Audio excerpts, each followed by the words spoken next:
সাবাস, আল্লাহ কবুল করেন।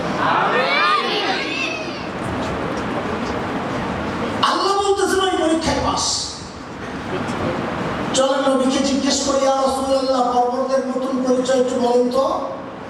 আল্লাহর হাবিব যেন বলে উঠলেন, রে আমার সাহাবীদেরকে বর্বর বলিস না, ওরা এখন বর্বর নাই, বলে তো নতুন কি হয়েছে বলেন। আল্লাহর নবী বলেন, খায়রুল কুরুনি কারনি, ওরা এখন বর্বর নাই, ওরা এখন মানব ইতিহাসের সর্বশ্রেষ্ঠ মানুষ হয়ে গেছে। আচ্ছা, সময় তো কম, আমি কথাকে মানে কম মানে আপনাদের কম না, আপনাদের তো সময় আছে। আমাদের দোস্ত বন্ধু ছোট ভাই এলান মাস্টারের সাথে যে পরিণত আমার, কিন্তু আমার যে ডিউটি আছে আরো ওইটার চিন্তা নেই।